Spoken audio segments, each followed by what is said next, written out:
Right. మనతో పాటు మాదిరెడ్డి శ్రీనివాసరెడ్డి గారు వైసీపీ రాష్ట్ర నాయకులు, అలాగే పురుషోత్తం రెడ్డి గారు విశ్లేషకులు కూడా ఉన్నారు. ముందుగా శ్రీనివాసరెడ్డి గారు నమస్తే అండి. నమస్తే అండి సార్ విజయ్ గారు. ముందుగా మీకు అదేవిధంగా తెలుగుదేశం పార్టీ నుంచి వచ్చినటువంటి కిషోర్ గారికి, పురుషోత్తం రెడ్డి గారికి అందరూ కూడా శుభ సాయంత్రం. సార్, ఎలా చూడాలి మరి వైసీపీ నేత నల్లపురెడ్డి చేసిన వ్యాఖ్యలు కరెక్ట్ అంటారా? మరి ఇది అందరూ ఖండిస్తూ ఉన్నారు.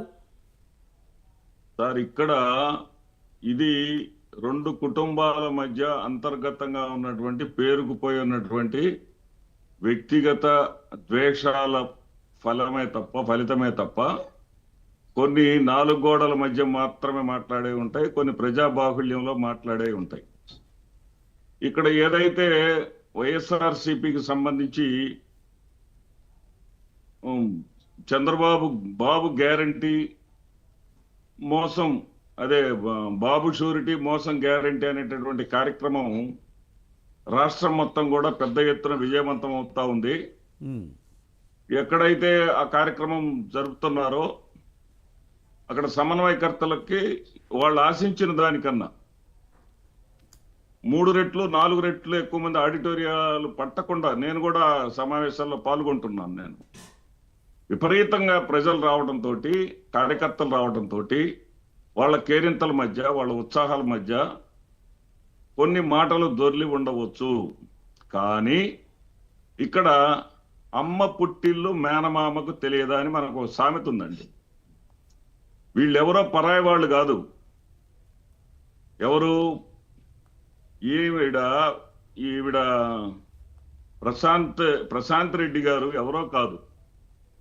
ప్రశాంత్ రెడ్డి గారు ప్రసన్న కుమార్ రెడ్డి గారి మేనత్త కోడలు,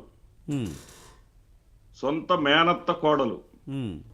నల్లపురెడ్డి శ్రీనివాసల్ రెడ్డి గారి చెల్లెలి కోడలు ఈవిడని అతని చెల్లెల కుమారుడైనటువంటి హర్షవర్ధన్ రెడ్డి, ఇప్పుడు సోమిరెడ్డి చంద్రమోహన్ రెడ్డి గారి తమ్ముడు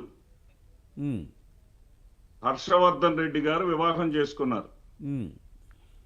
ఆయన అన్నా తెలుగుదేశం పార్టీ తరఫున ఎమ్మెల్యే క్యాండిడేట్ గా కంటెస్ట్ చేసినటువంటి తరుణంలో ఈవిడ గారు ఎమ్మెల్యే క్యాండిడేట్ గా పోటీ చేసినటువంటి భర్త కోసం ప్రచారం కూడా చేసింది. కారణాలు ఏం జరిగినాయో తెలియదు. ఆయన ఎన్నికల ప్రక్రియ జరుగుతూ ఉండగానే ఉరి వేసుకొని చనిపోయాడు. ఈ సందర్భంలో ఆ రెండు కుటుంబాల మధ్య మనస్పర్ధలు అనేవి ఉన్నాయి.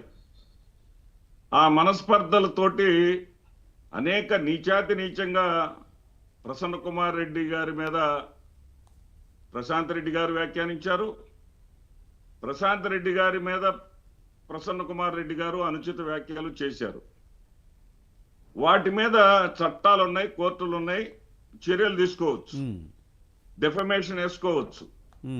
అయితే ఇక్కడ వాళ్ళు ఏం చేశారంటే, వాళ్ళు చేసింది ప్రసన్న కుమార్ రెడ్డి మీద దాడి కాదండి, తెలుగుదేశం పార్టీ మీద దాడి చేసుకున్నారు వాళ్ళు. తెలుగుదేశం పార్టీ వ్యవస్థాపకుల్లో ఒకడు నల్లపురెడ్డి శ్రీనివాసల్ రెడ్డి తెలుగుదేశం పార్టీ వ్యవస్థాపకుల్లో ఒకడు.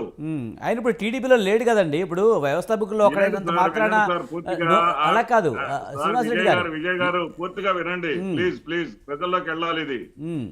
ఆయన ఆ ప్రసన్న కుమార్ రెడ్డి కాంగ్రెస్ ను వ్యతిరేకించి తెలుగుదేశం పార్టీలో వ్యవస్థాపకులు ఎన్టీ రామారావు గారితో చేతులు కలిపి ప్రారంభించినటువంటి పార్టీలో ఉన్నటువంటి ఆయన సతీమణిని, ఆవిడ ఒంటరిగా ఉన్నప్పుడు ఆవిడ ఇంట్లోకి వెళ్ళి ఆవిడ బెడ్రూమ్ లో దాక్కుంటే బెడ్రూమ్ ధ్వంసం చేశారు. బాత్రూమ్ లోకి వెళితే బాత్రూమ్ పగలగొట్టారు. మరి పైకి ఎక్కడానికి వాళ్ళకి అవకాశం ఎక్కడ ఎట్టి చెక్కలు అర్థం కాని పరిస్థితుల్లో. శ్రీనివాసరెడ్డి గారు, ఇప్పుడు మీరు చెప్తున్నారు వాళ్ళకి పడదు, అందుకనే వ్యక్తిగత విమర్శలు అయితే చేసుకున్నారు అని చెప్తున్నారు. కానీ ఒక మహిళని అనకూడని మాటలు అన్నారు. ఇది వ్యక్తిగతం అనుకుంటే దాడి కూడా వ్యక్తిగతమే అనుకోవచ్చు కదా. ఇప్పుడు రోజా గారిని అనకూడని మాటలు అన్నప్పుడు రోజా గారిని సభ్య సమాజం తలెత్తుకొని తిరగలేనటువంటి మాటలు ఆనం వివేకానంద రెడ్డి గారు అన్నప్పుడు మేమేమి పోయి దాడులు చేయలేదండి. మేము వెళ్ళి గొడ్డల్లోనూ సుత్తులు తీసుకొని వెళ్ళి వాళ్ళ మీద దాడులు చేయలేదే. మేము కోర్టుకు వేశాం. సరే, ఆ కోర్టులో ఆ విషయం తేలకముందే ఆయన చనిపోయాడు. కానీ ఆయన చేసినటువంటి దుర్మార్గమైనటువంటి వ్యాఖ్యల ఫలితంగా ఆయన కానీ జీవించి ఉంటే ఖచ్చితంగా ఈ రోజున జైలు జీవితం అనుభవించేవాడు. నేనేమంటున్నానంటే, శుద్ధపోస మాటలు కిషోర్ గారు చెప్తా ఉన్నారే, అసలు ఎవరన్నా సీసీ కెమెరాలు చూస్తే కనపట్టలేదండి, ఆ వీడియోలు చూస్తే కనపట్టలేదా? ఎవరన్నా మహిళలు ఉన్నారు అక్కడ? మహిళలు ఆగ్రహంతో వెళ్ళారంట.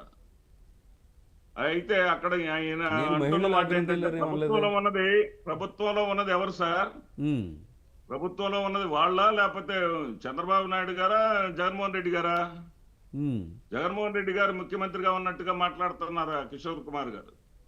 నాకు అర్థం కాని విషయం ఏంటంటే, హార్డ్ డిస్కుల్ని అక్కడ ఉన్నాయి. Hard disk right Srinivas Reddy గారు, ఈ రోజున ప్రతి సామాన్యుడి ఇంట్లో కూడా సీసీ కెమెరాలు ఉండే పరిస్థితి ఉంది, దాని హార్డ్ డిస్క్లు ఉండే పరిస్థితి ఉంది. అది ఒక చెప్పండి సార్, వాటిని ధ్వంసం చేయాల్సినటువంటి అవసరం ఏంటి అంటున్నా నేను. ఎవరు చేస్తారు? Right, okay. దాడి ఎవరు చేసినా అది రాంగే. ఖచ్చితంగా చట్టం ఖచ్చితంగా తన పని తను చేసుకుంటూ వెళ్తుంది. కానీ కిషోర్, ముఖ్యంగా నల్లపురెడ్డి ప్రసన్న కుమార్ రెడ్డి అన్న మాట్లాడితే రికార్డెడ్. అతను చాలా దారుణంగా మాట్లాడాడు. ఒక ప్రజాప్రతినిధిని ఆ విధంగా మాట్లాడడం కరెక్ట్ కాదని అడిగితే మీరు బంధుత్వం కూడా ఉందని చెప్తున్నారు. ఒక బంధువుని అంత నీచంగా మాట్లాడాల్సిన అవసరం ఏముంది సార్? ఇక్కడ మీరు నేను చెప్పిన మాటని కొంచెం లోతుగా ఆలోచించండి.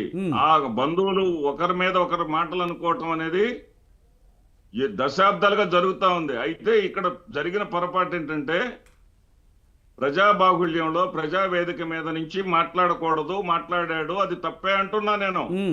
పార్టీ వేదిక మీద నుంచి అది కూడా కుటుంబాల మధ్య ఉన్నటువంటిది వాళ్ళే తెలుసుకోవాలా, వాళ్ళు తెలుసుకోవాలా. దానిని ఇప్పుడు ఆవిడ ఉన్నారండి, ఆవిడ నేను మా వాళ్ళు ఆగ్రహంతో వెళ్ళారు, నేను వెనక్కి పిలిచాను అంటారు.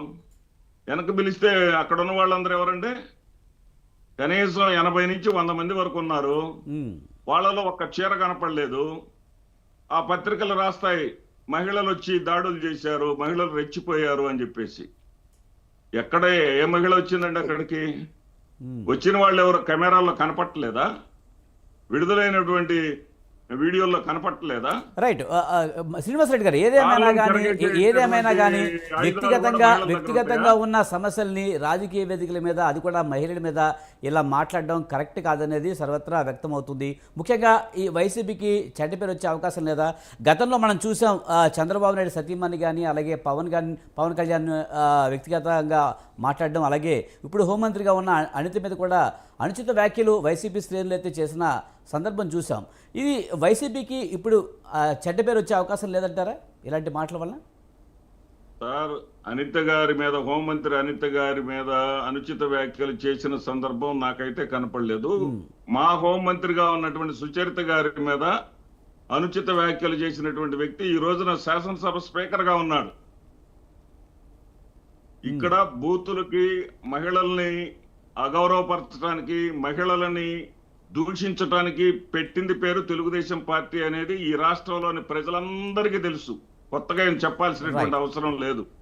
ప్రజలకు వాళ్ళు ఇచ్చేటటువంటి గౌరవం ఏంటి, వాళ్ళ స్థానం ఏంటి, మహిళలకి వాళ్ళు ఇచ్చేటటువంటి గౌరవం ఏంటి, మహిళను చూస్తే కడుపైనా చేయాలి అనేటటువంటి వాళ్ళు ఏ పార్టీలో ఉన్నారో అందరికీ తెలుసు అండి.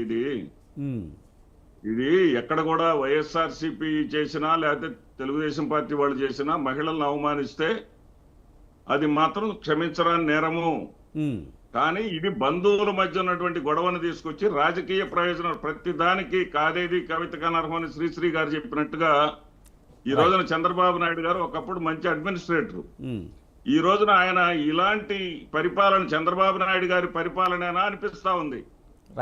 ఎవరైనా సరే నోరు తెరిస్తే ఏదైనా డెఫమేషన్ ఏదైనా వేసుకోవటం చూసాం, కానీ దాళ్లు చేయటం. మా పొన్నూరులో నాగమల్లేశ్వరరావు అనేటటువంటి కుర్రవాడిని జీవోత్సవంలాగా కోమాలో ఉన్నాడండి 5 రోజుల నుంచి.